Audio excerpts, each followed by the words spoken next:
Communications Manager for the Preservation Society. Thanks to all of you for coming out today. I'd like to acknowledge before we start Steve, Steve Feinberg, who has been with Rhode Island Film and has been promoting films in the state for a long time, including films. The way we're gonna work this is we will ask you to raise your hands, and then we'll bring a microphone over to you. When you get the microphone, just identify yourself and what your outlet is, and then we'll go from there. And before we start, Christine, thank you so much for taking the time to do this today. Absolutely, really my pleasure. I've never been here in the summer. Get closer to the mic. I've not been in Newport in the summer. I was here in November, December, when it was cold. It was beautiful, but I'm thrilled to be at the Elms in the summer. My God, thank you. Well, it's wonderful to have you. So could we have anyone who would like to raise their hand and ask a question to start with? Hello, I'm Denise from Motif Magazine. Hello, Denise. Pleasure to meet you. I am curious to know how much of you shows up in your roles as an actor, especially Agnes. I like that question. Actually, my mother shows up in Agnes. But it's funny, when I started my first scene of the first year that I did this show, I started and I must have been acting a lot, and the director Michael Engler said, you know, you don't have to work so hard at this. You're exactly right for this role. And I thought, exactly right for this role? Oh dear. But the longer I play Agnes, the more I think I draw upon the memory of my mother, who is, as Julian said, she was a tough old broad. She was raised in the Depression, walked to school with newspapers in her shoes in Buffalo, New York in the middle of winter, lived through the Depression, lived through the war. Then my dad dropped dead suddenly when leaving her with 2 kids, and she had to raise kids. She had to go back to work. Anyway, the point I'm making is Agnes is of that mold of tough ladies who do what they need to do, and they play the hand they're dealt.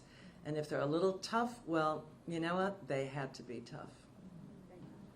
Other question?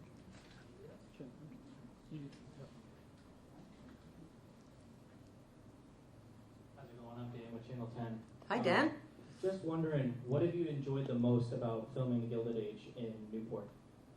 Oh, well, it just takes you in. You put on those clothes and you step, you know, into those ballrooms. We've done the ballroom at the Breakers and ballroom at the Elms, and it just, you know, you just feel that you're in that world. You don't have to act that much. You don't have to pretend. It's right there, and it's enchanting. It's sort of I would say magical for the actors. We all pinch ourselves to think how lucky we are to be on a show where we get to be part of this extraordinary world, and that's depicting this time in American culture and American history. I got one more question, if that's okay. Sure. The last episode kind of left off on a major cliffhanger. And without getting into spoilers, what can the fans kind of look forward to coming up? You know, the reporters are so clever. They say, oh, you don't have to say what it...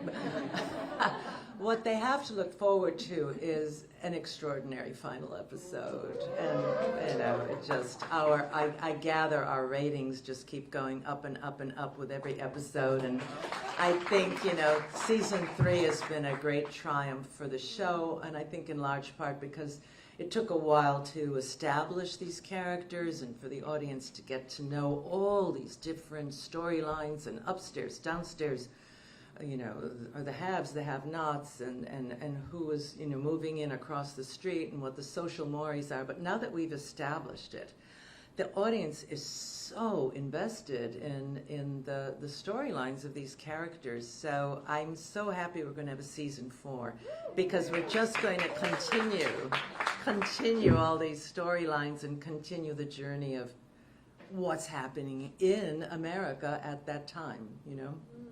Thank you so much.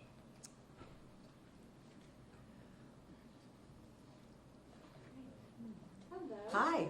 Tess Lyons with Rhode Island Monthly. So can you think of a way say we're filming in Newport and working in Rhode Island is different than your experiences filming anywhere else? Well, you do have a bunch of really nice houses here. It's such, Newport is just so unique. I was in the golf cart and I said to my cousins, my God, it feels like we're in Europe.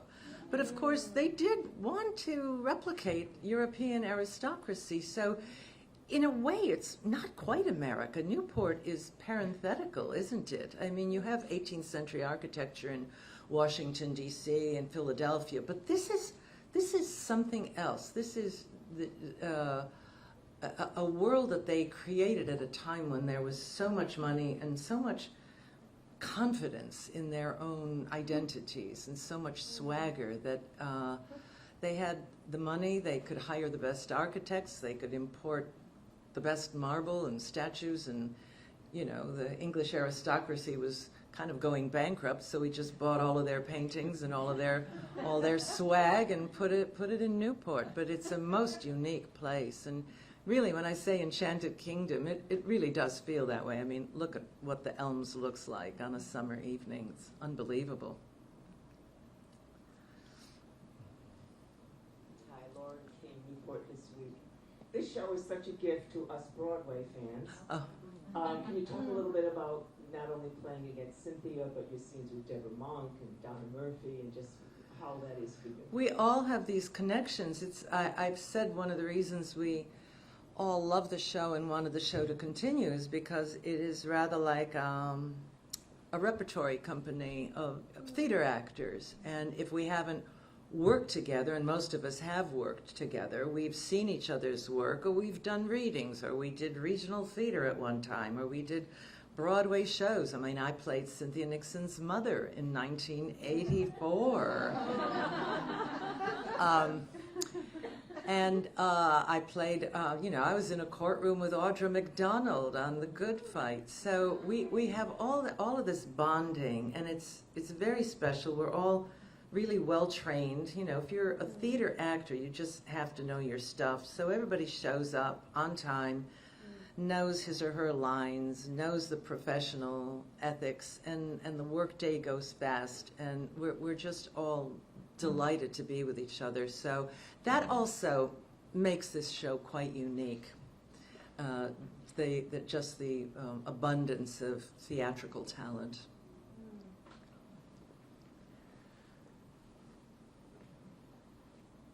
Hi, I'm Veronica Bruno with What's Up New. It's interesting because you have another Newport connection. You were in a movie about probably the most famous case from Newport, Reversal of Fortune, which just played at the Jane Pickens Theater this week. And I didn't realize that Jack Gilpin was also in that film. So it's kind of like, you know, it's all come Thank together. you for reminding me of that. It's an amazing film. It holds up 35 years later. I and know, I have to rewatch it.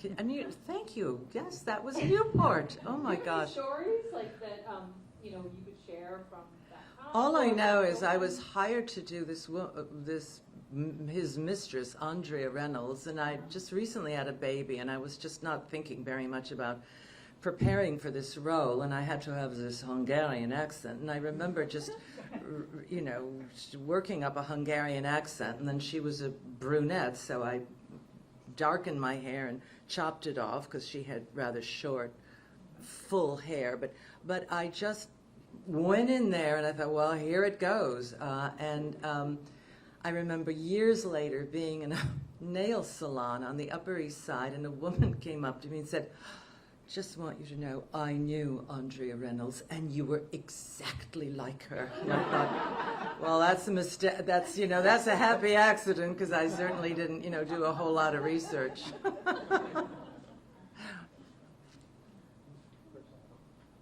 you. Hi, Chris Gavin, Boston Globe. Funding for the arts is a perennial issue these days. I was wondering what you think about the contrast between the current presidential administration and today's billionaires defunding arts institutions, in contrast with back in the Gilded Age, robber barons, donating a lot of money and doing very lavish projects. Are there lessons we can learn from the past there? I think they have to step up and start supporting cultural institutions and universities and museums. And to your point, I often give interviews over these many weeks and months of talking about the Gilded Age, and I say just that, which is they may have been robber barons and they may have been really ruthless guys, and their business methods may have been scurrilous, but they cared about leaving something behind. And you can't tell me that J.P. Morgan and his magnificent library, or Henry Clay Frick and that magnificent collection, it wasn't just done to show off. They were passionate about culture, and the fact that, Frick had it in his mind when he built the Frick Mansion that he wanted to live in it for a while, but when he died, it would be given over to the public. And I so admire that, and I wish our present day, batch of mega billionaires who have plenty of money to spare would care about these issues. I don't know if they need to be shamed into it. People usually don't give money if they're shamed, but we somehow have to insist on preservation, conservation, and philanthropy, because we're really going to need it now, aren't we? The private sector really has to step up.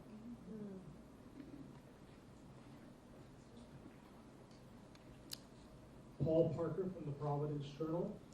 Can you tell us what it's like wearing those costumes?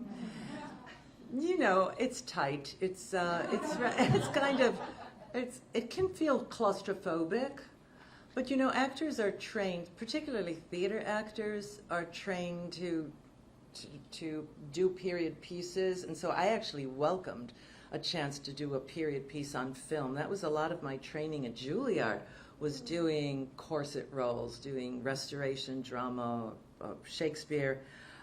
So I welcomed it, but it does get to be challenging, because you want it to look as good as it can. So that means you cinch that waist in so that it has that particular shape.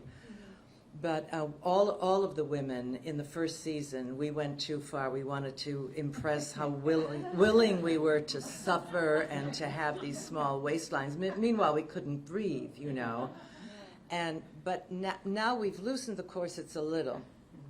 And at lunch, we're allowed to untie ourselves a little bit. But that's only about 20 minutes, and then you're back in it. So I think it's one of the most challenging things, but it's certainly...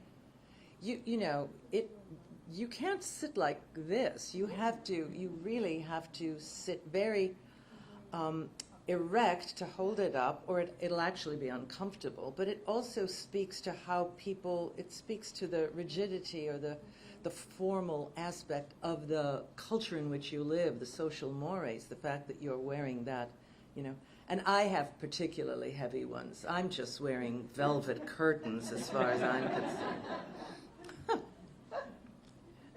Okay. Welcome back to Rhode Island. We're really happy you're here. I know you have some family history. Well, not my immediate family. My late husband was a great-grandson of a man named Joseph Drexel, and his aunt Bessie, her portrait, the Boldini portrait, is in the Elms, hanging right there. And it was rather thrilling when I discovered it. I did not know that her portrait was there, but I knew when I married, I didn't know initially that Matthew was from a Gilded Age family, because he took me off on his motorcycle after a play, and he had black leather jacket and smoked unfiltered cigarettes, and just seemed like more James Dean type. And over the course of many years, I discovered that he had this family history. In fact, there were portraits in the attic of these rather beautiful family portraits, and I had them restored and cleaned, and they're hanging in the family house homestead in Bethlehem, and it's Joseph Drexel, who formed the banking company with his brother Anthony and J.P. Morgan. And Joseph Drexel was also a philanthropist, and he was a founding member of the Metropolitan Museum of Art and the Metropolitan Opera, and he collected musical manuscripts that are now in the Library of the Performing Arts. So the Drexels are a fascinating family. I hope to speak more about them during the Q&A today, but family members are here tonight. Oh, sorry.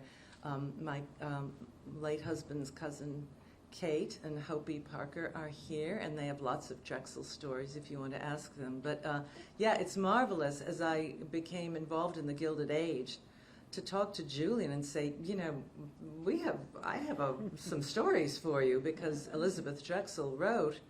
In fact, I think her books are in some of your bookstores here in the mansions. Elizabeth Drexel Lair, Harry Lair and the Gilded Age. What a story she had. I don't want to take up too much time, but I'll speak of it at the Q&A. Thank you, Steve. Steve Feinberg, Rhode Island Children's Library Office. Hello, my name is Maite. I'm also here with Motif Magazine, and I'm very excited to meet you. I feel like you've spoken a little bit about this already, but I'd love you to think about what else have you learned as being a part of this cast, being a part of this show. You talked about some surprising things already. What else have you learned?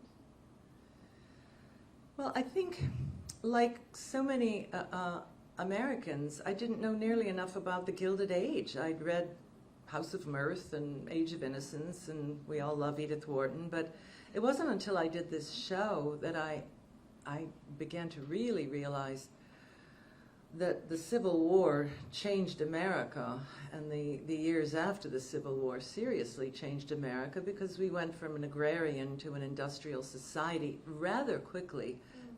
I didn't realize how much money the North had after the Civil War, and there was this boom of wealth, and change was happening at such an extraordinary pace. So Gilded Age has been a learning experience, a history lesson for all of us, and I happen to love studying history, so that's just been tremendous. And I think Julian Fellows, being an Englishman, I think he knows more about American history than 99% of Americans. You know, maybe Ken Burns knows as much as Julian Fellows, but it's been a wonderful journey, which is, as I said, why I'd like the show to continue, because it educates the audience. Not that we're setting out to do a documentary, but it's really the women's suffrage movement and the immigrants coming in, and the robber barons, and the formation of unions. There's so much that's happening with every year that passes. And I think it's a public service to people to watch this show and to understand how America, the beginnings of American capitalism, started here in the Gilded Age. Thank you.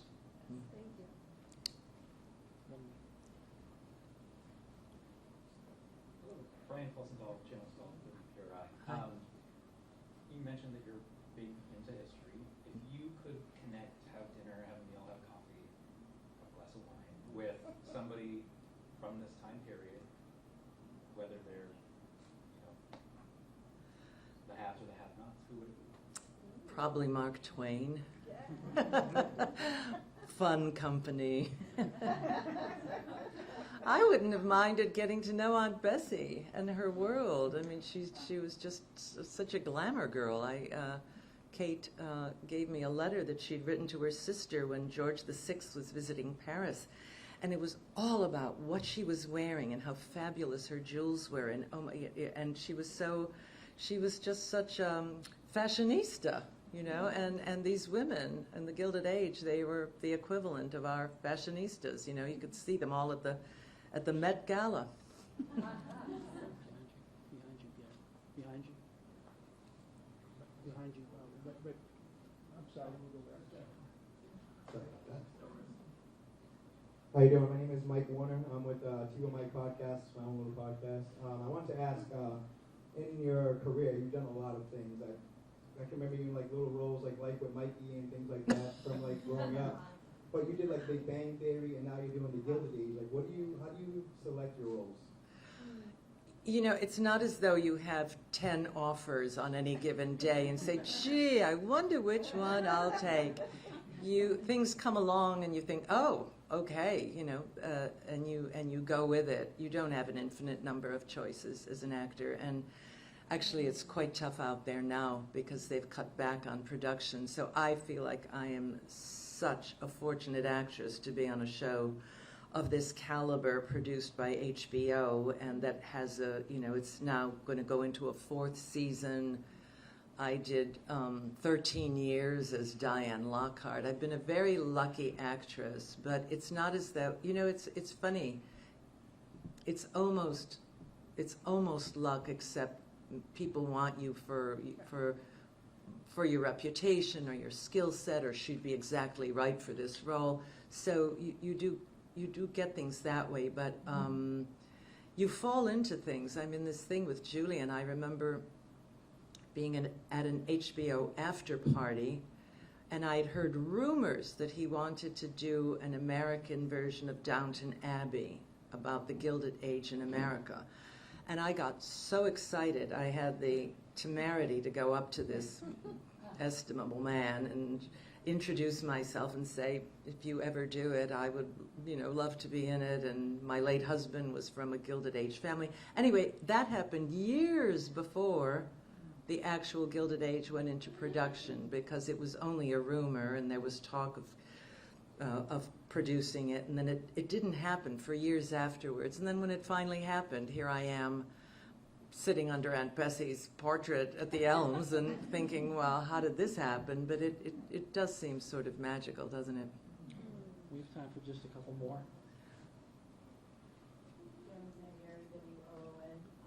I have a question about Agnes and the character that you've built so beautifully and all the detail. And one thing I've noticed, I don't know if this is something which was part of building the character, and we were talking about how everyone is dressed. So many of the women have like the poodle curls in front, but Agnes has the bangs.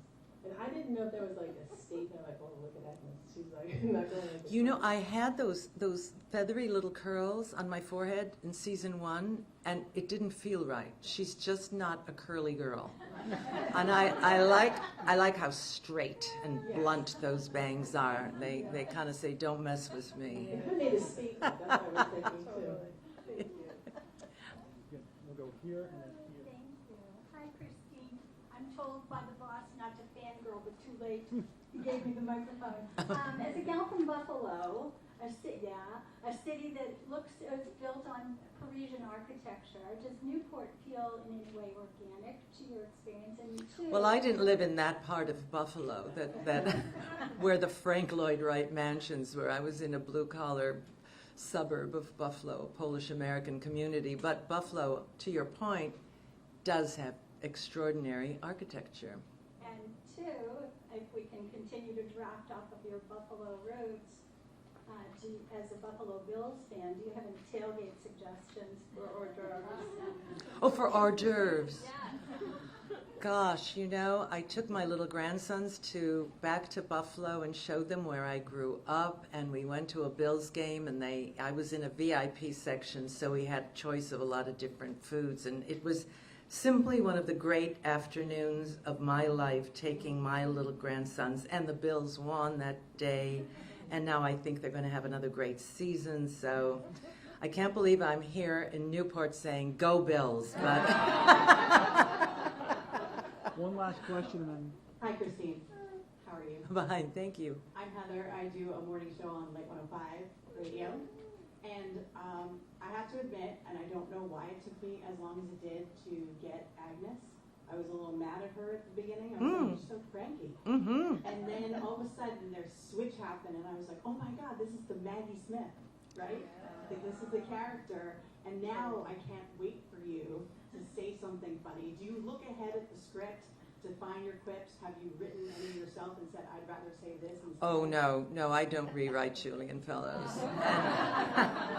And when people, want to compliment me on how funny my remarks are, I just say, it's Julian Fellows. I just get to. And I'm sure Maggie Smith would say the same thing. She, this man, if he could play a character in Gilded Age, he'd probably play Agnes, and he would have probably played the Dowager, because he loves those kind of tough ladies, and he loves that kind of humor. And when I talk once again about my mother had that kind of dry, acerbic sense of humor, and I think that people. It took a while because yes, she was very cranky at first. Who wouldn't be cranky having to do all that exposition? But she had to, she was a slow reveal, which is a wonderful thing for an actor to be a slow reveal, because if you're, if you're like that tough, the audience is looking for maybe there'll be a crack, maybe there'll be, and over the course of the 3 years, you've seen her crack, you've seen her love for her sister and her loyalty, you've seen her devastated when she lost her money, and just this last episode, you see her pain when she realizes that her son was in love with a man, and you see that without even having to speak words, you see it. So it's wonderful to play a character that tough and that rigid, because then when she does lose all her money and her sister's running the show, it makes for a lot of funny moments, It's almost like we should have popcorn. What was it like having the character of Bertha in your home? Because that was a big moment when she's at your home. What was that like? Carrie and I both wanted a scene where Bertha finally set foot into my house, or I allowed her, and we didn't.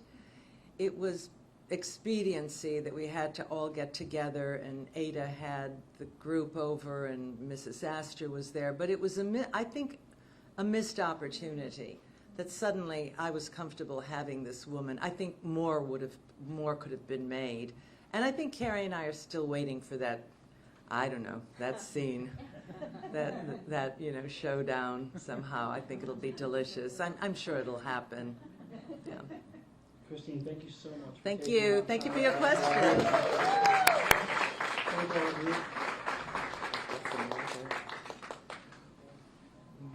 you so much. My pleasure.